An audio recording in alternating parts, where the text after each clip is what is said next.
आदाब व्यूअर्स, आइए आज हम लोग हुरूफ को मिलाकर पढ़ने की मश्क करते हैं। यहाँ पे देखिए लफ्ज है हक, हे काफ जबर हक। यहाँ पे आप देख रहे हैं जबर के साथ हे के ऊपर जबर है और काफ के ऊपर जज्म है।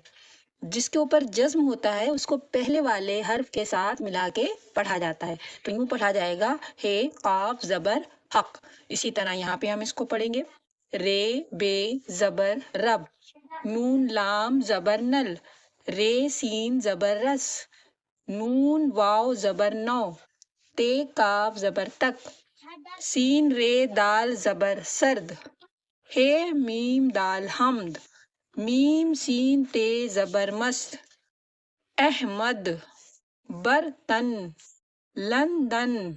इस तरह हम इन अल्फाज को पढ़ने की मश्क करेंगे। ठीक है।